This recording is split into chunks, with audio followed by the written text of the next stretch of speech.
Damn it. ఏంటిటా కుండబద్దలు కొడతా అట్ట. నమస్కారం, కొండబద్దల్ ప్రేక్షకులకి స్వాగతం. నేను గౌతమ్ కాటా. ఈ వీడియోలో నేను మీతో చెప్పాలనుకునే అంశం జగన్మోహన్ రెడ్డి దొంగ సంతకం కథా కమామీసు. అసలు ఏమిటి ఈ దొంగ సంతకం? జగన్మోహన్ రెడ్డికి అంత అవసరం ఏం వచ్చింది అంటే, నిన్న బాలినేని శ్రీనివాసరెడ్డి పెట్టిన ప్రెస్ మీట్ ప్రకారంగా అందరికీ అర్థమవుతోంది ఆయన సంతకం పెట్టకపోయినా ఆయనది దొంగ సంతకం పెట్టుకున్నారు అని. ఈ అదానీతోటి అదానీ కంపెనీ నుంచి పవర్ పర్చేజ్ చేయడానికి సెకీతోటి ఒప్పందం చేసుకున్న దాని మీద తాను సంతకం పెట్టలేదు, నా డిజిటల్ సైన్ వాళ్లే పెట్టుకున్నారేమో అని ఈ రోజున అనుమానం వ్యక్తం చేస్తున్న బాలినేని శ్రీనివాసరెడ్డి మరి ఆ రోజు ఏం మాట్లాడాడో, అసలు నిజంగానే ఈయన సంతకం పెట్టకుండా నేను పెడితే ఏడిరుక్కుపోతానో అని అనుకొని, నాది డిజిటల్ సైన్ మీ దగ్గరే ఉంది కదా, మీరే దాన్ని డిజిటల్ సైన్ పెట్టుకోండి అని ఈయన సలహా కూడా ఇచ్చాడేమో తెలియదు మరి. కాకపోతే ఈయన పెట్టకపోయినా కూడా ఆ రోజున జగన్మోహన్ రెడ్డి ఏం వెనకాడే వ్యక్తి ఏం కాదు. అప్పటికప్పుడు కావాల్సి వస్తే ఈ డిజిటల్ సైన్ ఆయనే దాని మీద వేయండి అని ఆదేశాలు ఇవ్వగలిగినంత సమర్థుడైన వాడే జగన్మోహన్ రెడ్డి. కాకపోతే ఆ తరువాత ఇంక ఈయన కొనసాగటం కష్టం. 2.5 సంవత్సరాల తర్వాత ఎటు తీసేశాడు, అది వేరే విషయం అనుకోండి. కాకపోతే ఇలా ఈ విధంగా నేను సంతకం పెట్టకుండా ఈ ఫైల్ని వెనక్కి పంపిస్తే డిజిటల్ సైన్ పెట్టుకోవాల్సిన అగత్యం మరి జగన్మోహన్ రెడ్డికి కానీ విద్యుత్ శాఖ అధికారులకు కానీ ఏర్పడితే మరుసటి రోజే ఈయన మంత్రి పదవి ఊస్టింగ్ అయిపోయి ఉండేది. ఆ విషయం గుర్తుపెట్టుకోవాలి. ఎందుకంటే ఇది జరిగింది 2021లో. ఆ తర్వాత కూడా ఈయన మంత్రిగానే కొనసాగాడు. అసలు నా విద్యుత్ శాఖ మొత్తం సీఎంఓనే మేనేజ్ చేస్తుంది అని అంటే మరి ఈయన ఎందుకున్నాడు ఆ రోజున మంత్రిగా? వెన్నుముక లేని మనుషులా ఏంటి వీళ్ళు? ఏం జరుగుతున్నా మనకు మంత్రి పదవి హోదా ఉంటే చాలు అనుకుని ఈయన అక్కడే ఉండిపోయాడా? ఆ 2.5 సంవత్సరాల తర్వాత మంత్రి పదవి పోయింది. పోయిన తర్వాత ఏం జరిగింది అందరికీ బాగానే తెలిసిందే. అసలు మంత్రిగా ఎందుకు తీసేశారని అలగటం కానీ, జగన్మోహన్ రెడ్డి మీద వ్యతిరేక గళం వినిపించటం కానీ, ఇక ఆ తర్వాత పార్టీలో పెద్దగా ఆయన ఏమీ ఉత్సాహంగా పనిచేయటం కానీ ఇలాంటివి ఏమీ చేయకుండా స్తబ్దుగా ఉన్నాడు. కానీ ఎన్నికలు వచ్చిన సమయంలో మరి మళ్ళీ అనేక గొడవల మధ్య ఇదిగో టీడీపీలోకి వెళ్ళిపోతున్నాడు, అదిగో జనసేనలోకి వెళ్ళిపోతున్నాడు అనే ఆరోపణలు ఇవి వచ్చినా కూడా ఎవరు చెప్పారు మీకు అని గట్టిగా గదివాడు తప్ప ఈరోజు చెప్పాడు అసలైన నిజం. నేను చంద్రబాబు నాయుడుతో ఆల్రెడీ మాట్లాడుకున్నాను, నా పార్టీలోకి వెళ్తే ఆడ గెలవటమే కాకుండా మంత్రి పదవి కూడా ఇస్తానన్నారు నాకు అని. ఎక్కడ తిరిగినా ఏం చేసినా చివరాఖరికి వచ్చి ఆ మంత్రి పదవి దగ్గర ఆగుతాడు చూడండి.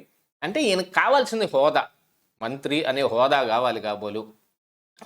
ముఖ్యమంత్రి కంటే సొంత పార్టీ ఉండాలి కాబట్టి అంత దూరం మనం ఆశించలేములే అని ఏదన్నా దాన్ని తీసి పక్కన పెట్టాడేమో.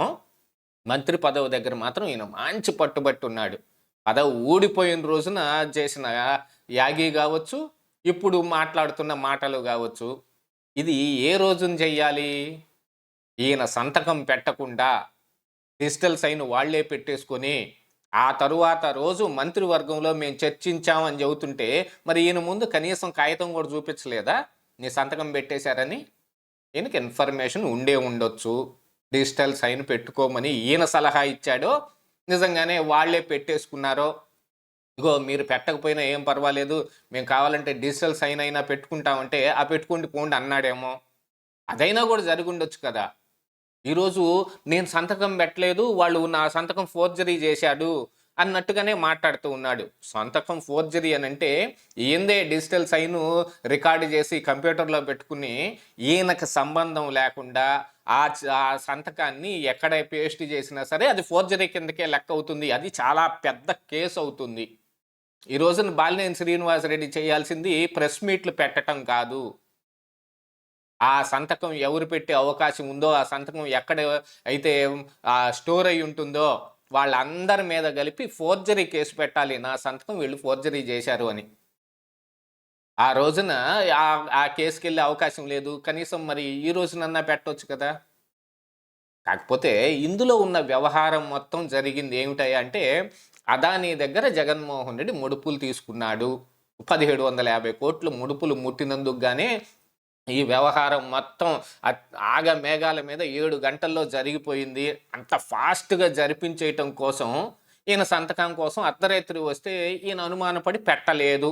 సరే పెట్టలేదు అనేదాన్ని మనం ఒక రకంగా డిసైడ్ చేసుకుంటే, ఆ రోజున వాళ్ళు కూడా చెప్పే ఉంటారు కదా! నువ్వు పెట్టకపోయినా డిజిటల్ సైన్ పెట్టుకుంటాము అని. అలా పెట్టని కారణానికి బాలినేని శ్రీనివాసరెడ్డికి మరుసటి రోజునే ఈయన మంత్రి పదవి ఊడిపోయే అవకాశం ఉంది. జగన్మోహన్ రెడ్డికి ఎవరైనా ఎదురు తిరిగితే వెంటనే ఊస్టింగ్ ఆర్డర్స్ ఇచ్చేయడు. కానీ ఈయన ఆ తర్వాత కూడా చానాళ్ళు మంత్రి పదవిలో కొనసాగాడు. 2.5 సంవత్సరాల తర్వాత ఆయన మారుస్తాను అని చెప్పినట్టుగా ఈ మంత్రి పదవులు కొంతమందికి ఊడిపోయి, కొంతమంది కొత్త వాళ్ళకి వచ్చిన దాంట్లో ఈయన మంత్రి పదవి ఊడిపోయింది. అంటే ఈయన ఈ రకంగా సహకరించకుండా ఉన్న అన్నాళ్ళు ఆ 2.5 సంవత్సరాల పాటు ఈయన కొనసాగించి అప్పుడు తీసేసాడా జగన్మోహన్ రెడ్డి? కావాలంటే ఉన్న పొలాన్ని తీసేయగలడు. దేనికైనా సమర్థుడు జగన్మోహన్ రెడ్డి. ఏ రకంగానైనా సరే ఆయన అనుకున్నది చేయటానికే ఆయన పూనుకుంటాడు. మరి ఈ సెకీతో ఒప్పందం కూడా చూడండి. ఖచ్చితంగా 7, 8 గంటల్లో ఫినిష్ చేసి పైకి పంపించేశారు. ఎందుకు? అదాని గ్రీన్ ఎనర్జీస్ నుంచి పవర్ పర్చేజ్ చేసి ఆయనకి లబ్ధి చేకూరాలి. తద్వారా ఈయనకు రావాల్సిన లబ్ధి ఏదో అది జరగాలి అని. దాని మీద ఆ రోజున పయ్యావుల కేశవ్ కూడా చాలా రకాలుగా కంప్లైంట్లు పెట్టడం కావచ్చు, లేకపోతే రిట్ పిటిషన్ కోర్టుకి వెళ్ళటం కావచ్చు. ఇన్ని చేసినా ఈరోజు మళ్ళీ అదాని ఇరుక్కొని ఉన్నాడు అనే కారణానికి ఈ కూటమి సభ్యులు కూడా ఏం మాట్లాడే అవకాశం లేకుండా పోయింది. ఈరోజు వైఎస్ షర్మిల ఈ విషయమై మాట్లాడిన అంత అవకాశం ఆవిడకి వచ్చింది. ఇటు అధికారంలో ఉన్న టీడీపీ కానీ, జనసేన కానీ, బీజేపీ కానీ ఎవ్వరు ఈ విషయమై కాకపోతే ఇందులో జగన్మోహన్ రెడ్డి మీద మాత్రమే కేసు పెట్టడానికి ఎన్ని అవకాశాలు ఉన్నాయి అనే దాని మీద మాత్రమే ఇప్పుడు న్యాయ నిపుణుల సలహా తీసుకుంటూ ఉన్నారు. యాక్చువల్గా జరుగుతోంది అది. అటు పక్కన తెలంగాణలో అయితే రేవంత్ రెడ్డి ఈయనిచ్చే కార్పస్ ఫండ్ని రిజెక్ట్ చేసేసాడు. సరే పోనీ అయ్యి దాని వెనక బోల్డెన్ రాజకీయ కారణాలు ఉంటాయి. పార్లమెంట్లో సైతం ఈ అదానీ విషయం అయ్యే గట్టిగా పట్టుబట్టి కూర్చోవాలి. నిన్నెటు సభ వాయిదా పడిపోయింది. ఈ రోజైనా కానీ, రేపైనా కానీ, ఎల్లుండైనా కానీ వాళ్ళు అదే విషయమై గట్టిగా పట్టుబట్టి కూర్చొని ఉండాలి అని అంటే ఇలాంటివన్నిటిని కొన్నిటిని వీళ్ళు వదులుకోవాల్సి ఉంటుంది అని సాక్రిఫైస్ చేసేశారు. మిగతా కొన్ని వ్యవహారాల్లో అంటే ఈ అదానీ కంపెనీ తాలూకు ఎవరైనా బిడ్డులేసే అవకాశం ఉన్న వాళ్ళు అయితే కల్పించారు. కానీ డైరెక్ట్గా వచ్చే 100 కోట్ల ఫండ్ని మాత్రం పక్కకు నెట్టేశారు. కానీ ఈ రోజున బాలినేని శ్రీనివాసరెడ్డి చెబుతున్న దాని ప్రకారంగా చూస్తే దీని మీద అసలు ఫోర్జరీ కేసు పెట్టవచ్చునా లేదా అనేది ఒకసారి ఆలోచించుకోండి. బాలినేని శ్రీనివాసరెడ్డి పెట్టాల్సింది ప్రెస్ మీట్లు కాదు, ఫోర్జరీ చేశారు నా సంతకాన్ని అని కేసు పెట్టాలి. నిజంగా ఈయన పెట్టకపోతే, ఈయన అనుమతి లేకుండా వాళ్లే డిజిటల్ సైన్ పెట్టేసుకుని ఉంటే గనుక ఇప్పుడు బాలినేని శ్రీనివాసరెడ్డి కేసుకి వెళ్ళాలి. మరి ఈ విషయమై బాలినేని శ్రీనివాసరెడ్డి ఏం సమాధానం చెబుతాడో ఇక వేచి చూడాల్సిన అవసరం ఉంది. ఇదే ఈరోజు కుండబద్దలు.